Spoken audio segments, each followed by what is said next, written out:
কল্যাণী ইউনিভার্সিটির আন্ডারে যারা ফার্স্ট সেমিস্টারে ভর্তি হয়েছো ইংলিশ মেজর নিয়ে, তো চলো আজকে আমাদের ফার্স্ট ক্লাস। ওকে, আমাদের আজকের টপিকের নাম হচ্ছে tragedy. Okay, I have already discussed about the syllabus of your first semester. Okay, so তোমাদের লিটারেরি টার্মসের আন্ডারে যে টপিকটা রয়েছে সেটা হচ্ছে ট্র্যাজেডি। ওকে, সেটা হচ্ছে ট্র্যাজেডি। তো চলো আমরা প্রথমে দেখবো এই ট্র্যাজেডি শব্দটা এসেছে কোথা থেকে। আমাদের মনে রাখবে অনার্সটা যখন ইংলিশ অনার্স আমাদের পড়তে হয় কিছু কথা মাথায় রাখতে হয়। প্রথম থেকে আমাদেরকে কি করতে হবে, আমরা ইংলিশ লিটারেচারের স্টুডেন্ট, আমাদেরকে সব থেকে আগে শিখতে হবে। ওকে, প্রত্যেকটা জিনিসকে আমরা শিখবো, তারপরে পরীক্ষা আসার মতো কোয়েশ্চেন আনসার ডিল করব, তাহলেই কিন্তু আমরা দেখবে খুব ভালোভাবে পারফর্ম করতে পারবো। তোমরা রাখবে ট্র্যাজেডি বলতে tragedy comes from the Greek word tragoidia. Okay, tragoidia শব্দ থেকে এসছে, যেটা এসছে tragos plus oide. Okay, so tragos মানে গোট আর ইডা মানে সং, গোট সং বলা হয়, ঠিক আছে। ওকে, তো মনে রাখবে যে এই ট্র্যাজেডি এসেছে, তোমাদের যে মিথটা রয়েছে ট্র্যাজেডি নিয়ে একটা মিথ বা পৌরাণিক কাহিনী রয়েছে, যে মনে করা হতো যে the original tragedy is closely connected with the worship of Dionysus. যে গ্রিক দেশের একজন গড আছেন, গড অফ ওয়াইন, ফার্টিলিটি বা ড্রামা, গড অফ ড্রামা যিনি, ডায়োনিসাসকে বলা হয়। ওকে, তো কি বলা হয় গ্রিক মিথোলজি অনুযায়ী ডায়োনিসাস হচ্ছে জিউস এবং সিমিলি যে গড রয়েছে এদের সন্তান। এবং প্রত্যেক বছরে অ্যানশিয়েন্ট গ্রিকে কি হতো, যে এই ডায়োনিসাসকে সেলিব্রেট করা হতো। ওকে, এবং কি a goat was sacrifice to Dionysus, ডায়োনিসাসকে একটা গোট বা ছাগল এটা একটা স্যাক্রিফাইস করা হতো ডায়োনিসাসের উদ্দেশ্যে। আবার দেখো আমরা গ্রিক কেন পড়ছি, পৃথিবীতে লিটারেচার শুরুই হচ্ছে মোটামুটি গ্রিক থেকে, তারপরে রোম থেকে। ওকে, তো দেখো এবং আমরা দেখতে পাচ্ছি সেই টাইমে কি করছে, a chorus song religious hymns call dithyrambs. এবং কোরাস বলতে কি, অনেকগুলো লোক যখন একসঙ্গে গান করে তাকে কোরাস বলা হয়। তো কোরাসরা মিলে কি করছে, হিম গাইছে, মানে রিলিজিয়াস সং, যেটাকে ডিথিরাম বলা হয়। ওকে, কার উদ্দেশ্যে, ডাইনোসিসের উদ্দেশ্যে। ওকে, তো আমরা দেখতে পাচ্ছি এই যে ডায়োনিসাসের মানে because of the connection with the god the performance became known as tragoidia. Okay, যেহেতু গোট স্যাক্রিফাইস করা হতো, এই পারফরমেন্সটা ট্র্যাগোডিয়া শব্দটা আসলে এখান থেকে। ওকে, ট্র্যাগস প্লাস ইডা ট্র্যাগোডিয়া। ওকে, এবং আমরা দেখতে পাচ্ছি এবং এই ওভার টাইম সময়ের সঙ্গে সঙ্গে this ritual songs develop into dramatic performance. এই রিচুয়াল সংসগুলো আস্তে আস্তে ড্রামাটিক পারফরমেন্সে পরিণত হয়, অ্যাক্টার্স, ডায়ালগ অ্যান্ড প্লটে। ওকে, সো এবার দেখো গোট কেন ইম্পর্টেন্ট। দেখো, the goat was sacrificed to Dionysus during the festival. The winner of dramatic competition, যে যত ভালো ড্রামা পারফর্ম করতে পারবে, may receive a goat as a prize. Prize হিসেবে কি দেওয়া হবে, গোটটাকে দেওয়া হবে। ওকে, এটা কিন্তু মাথায় রাখতে হবে। এবার দেখো মনে রাখতে হবে এই এই যে ট্র্যাজেডির আর একটা মিথ কিন্তু রয়েছে, আর একটা মিথ কিন্তু রয়েছে। ওকে, দেখো মিথ নিয়ে আমরা পরীক্ষায় কনসার্ন হব না, মিথ নিয়ে পরীক্ষায় লিখবে না তোমরা, তো মিথগুলো বলে দিচ্ছি। দেখো মনে করা হয় গ্রিকে ড্র্যান নামক একজন ছিলেন, এবং ড্র্যান গ্রিকে যখন ছিলেন, গ্রিকে সেই টাইমে একটা মনস্টারের উদ্ভব হয়, এবং সেই মনস্টার কি করে, এই গ্রিক দেশের লোকজনকে মারাত্মকভাবে ক্ষতিগ্রস্ত করছে এবং খেয়ে নিচ্ছে, তাই না। এবং ড্র্যান সারা জীবন চেষ্টা করছে এই মনস্টারকে হত্যা করে, কিন্তু সে হত্যা করতে পারে। সে লাইফে, এই ড্র্যান কিন্তু লাইফে কখনো বসে থাকে না, সবসময় জীবনে কিছু না কিছু একটা করতে হবে, ওনার জীবনের এটাই উদ্দেশ্য। তো এই ড্র্যান শব্দ থেকেই কিন্তু আমাদের টু ডু শব্দটা এসছে। ড্র্যানের ছেলে এজাস, এজাসেরও একই টার্গেট, ওই মনস্টারকে মারতে হবে, তবেই এই গ্রিককে রক্ষা করা সম্ভব, এই মনস্টারকে মেরে। ওকে, সেটা আমরা দেখতে পাচ্ছি। বাট এজাস is also not capable to do that. Okay, এজাস is also not capable to do that, আমরা সেটা দেখতে পাচ্ছি। এবং এই এজাস তার ছেলে থেসাস যখন জন্মগ্রহণ করছে, এই থেসাসেরও কিন্তু একটাই স্বপ্ন, মনস্টারকে হত্যা করবে। এবার এজাস তার ছেলেকে ছোটবেলা থেকেই তৈরি করেছে সেভাবে। ওকে, সেভাবে পারদর্শী বানিয়েছে। এবং থেসাস একদিন যুদ্ধে যাচ্ছে, কার বিরুদ্ধে, মনস্টারের বিরুদ্ধে, ওই মনস্টারের বিরুদ্ধে। তো যুদ্ধে যাওয়ার সময় এজাস কি করেছে, এই থেসাসের যত সঙ্গী রয়েছে তাদেরকে বলেছে যে তোমরা এই যে জাহাজে করে যাচ্ছ, তো জাহাজে একটা কালো পতাকা টাঙানো রয়েছে। ওকে, বলছে যদি সরি একটা হ্যাঁ কালো পতাকা টাঙানো রয়েছে।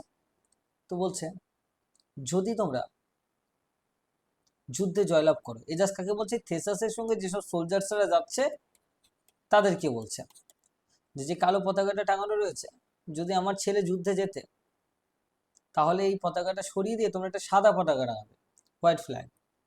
আর যদি আমার ছেলে মারা যায়, আমি তোমাদের কানে শুনতে চাই না যে আমার ছেলে মারা গেছে, সুতরাং পতাকাটা যেন এভাবেই থাকে।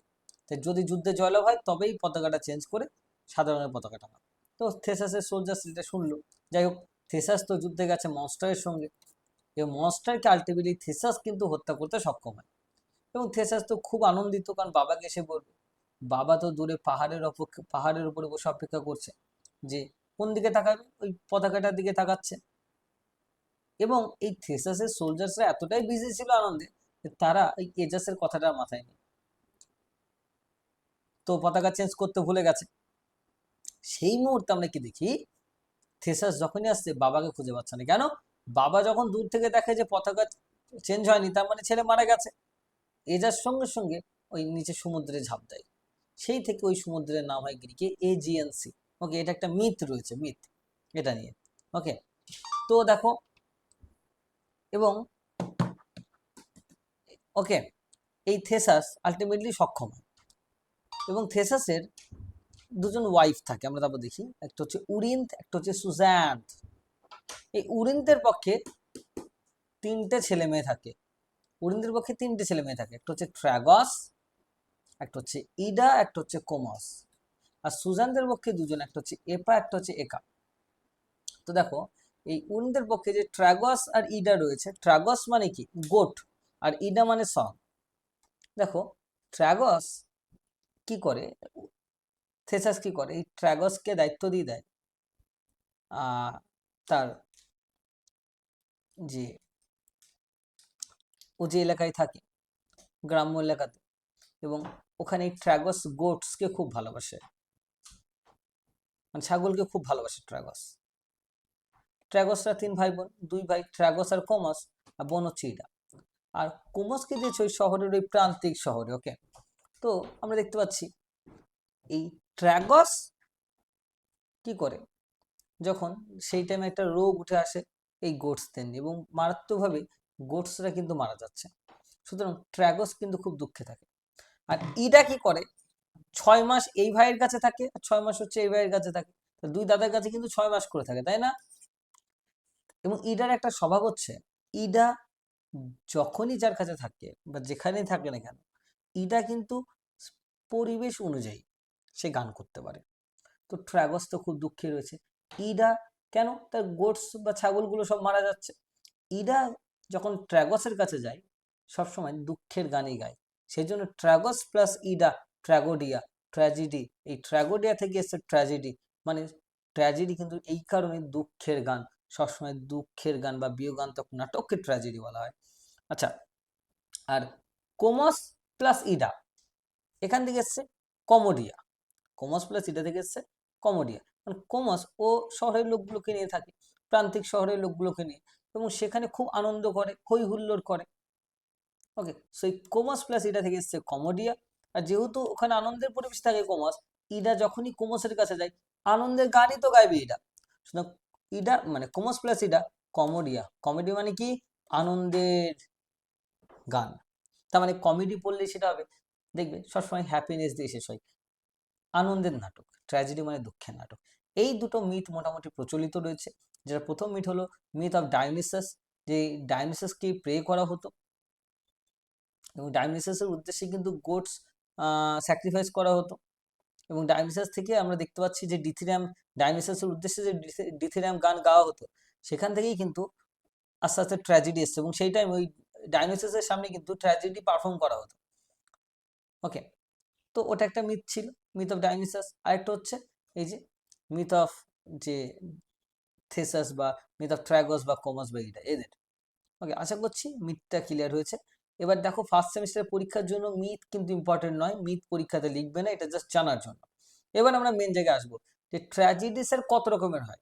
ট্র্যাজেডি যে দুঃখের নাটক, এটা তো আমরা বুঝলাম। দেখো, আমি বারবার বলছি, যে তোমাদের এখানে কিন্তু দেখবে মানে বেসিক টু অ্যাডভান্স কিন্তু ক্লাস হবে প্রত্যেকটা ক্লাস। ওকে, এটা মাথায় রাখবে। দেখো আমাদের মেনলি 3 ধরনের ট্র্যাজেডি হয়। একটা হচ্ছে গ্রিক বা ক্লাসিক্যাল ট্র্যাজেডি। ক্লাসিক্যাল কেন বলা হয় মনে রাখবে, গ্রিক আর রোমকে ক্লাসিক্যাল বলা হয়। আগেকার যুগে যখন গ্রিক আর রোমে যা লেখা হতো সেটাকে বলা হয় ক্লাসিসিজম। তো গ্রিক ট্র্যাজেডি মানে কি, দেখবে মেনলি 3 ধরনের ট্র্যাজেডি হয়। একটা হচ্ছে গ্রিক বা ক্লাসিক্যাল ট্র্যাজেডি, একটা হচ্ছে শেক্সপিয়ারিয়ান বা এলিজাবেথান ট্র্যাজেডি, আর একটা হচ্ছে দেখবে তোমাদের মডার্ন ট্র্যাজেডি। এই 3টে ট্র্যাজেডি হয়। পার্থক্য কিসের মনে রাখবে, গ্রিক ট্র্যাজেডিতে যে প্রোটাগনিস্ট থাকে সে তার ফেট বা ভাগ্যের সঙ্গে কিন্তু লড়াই করে, বুঝতে পারলে, তার ভাগ্যের সঙ্গে কিন্তু লড়াই করে। যেমন ইডিপাস দ্য কিং আমরা দেখেছি, ইডিপাসের অলরেডি তার ভাগ্যে নির্ধারণ রয়েছে যে সে তার বাবাকে হত্যা করবে। আলটিমেটলি সে সেটাই করেছে, সে না চাইতেও সেটা করেছে। সে জানতো না সে যাকে খুন করছে সেটা তার বাবা। তার মানে কি আলটিমেটলি ইডিপাস যখন জানতে পারছে তাকে সাফার করতে হচ্ছে। তাহলে এখানে লড়াইটা প্রোটাগনিস্টের সঙ্গে ফেটের। শেক্সপিয়ারিয়ান ট্র্যাজেডিটা কি, শেক্সপিয়ারিয়ান ট্র্যাজেডিতে আমরা দেখবো যেমন ম্যাকবেথ কি করে, সে পরবর্তী কিং হবে বলে এই লোভের জন্য কিন্তু সে আলটিমেটলি তার সাফারিং বা দুঃখ নিয়ে আসে। তাহলে কি শেক্সপিয়ারিয়ান ট্র্যাজেডিতে আমরা দেখবো প্রোটাগনিস্টের সঙ্গে লড়াইটা হচ্ছে পার্সোনাল উইকনেসের কিন্তু। আর মডার্ন ট্র্যাজেডিতে আমরা দেখবো ট্র্যাজিক যে হিরো হবে মানে প্রোটাগনিস্ট সবসময় সিস্টেমের বিরুদ্ধে লড়াই করবে। যেমন একজন ক্যারেক্টার রয়েছে Willy Loman in Death of a Salesman. এই টেক্সটে উইলি লোম্যান ছিল, ও কিন্তু এই সোসাইটির প্রেশার এবং এক্সপেকটেশন রাখতে গিয়েই কিন্তু সে আলটিমেটলি মারা যাচ্ছে। ওকে, তো আমরা দেখতে পেলাম মোটামুটি ট্র্যাজেডি 3 ধরনের, গ্রিক ট্র্যাজেডি, দেন এলিজাবেথান ট্র্যাজেডি, দেন মডার্ন ট্র্যাজেডি। চলো এবার তোমাদের পরীক্ষার জন্য যে কোয়েশ্চেনটা আসবে বা যে টপিকটা আসবে গ্রিক ট্র্যাজেডি থেকে আমাদের জানতে হবে হোয়াট ইজ গ্রিক ট্র্যাজেডি, তাই না? এইখান থেকে কিন্তু আমাদের শুরু করতে হবে। তো যাই হোক না কেন আজকে ফার্স্ট ক্লাস এবং খুব বেসিক ইন্ট্রোডাকশন আমি তোমাদের দিয়ে দিলাম। আমি নেক্সট ক্লাসে তোমাদের এই গ্রিক ট্র্যাজেডি কি এটার উপরে ডিটেল ভিডিও দেবো। ওকে, থ্যাংক ইউ।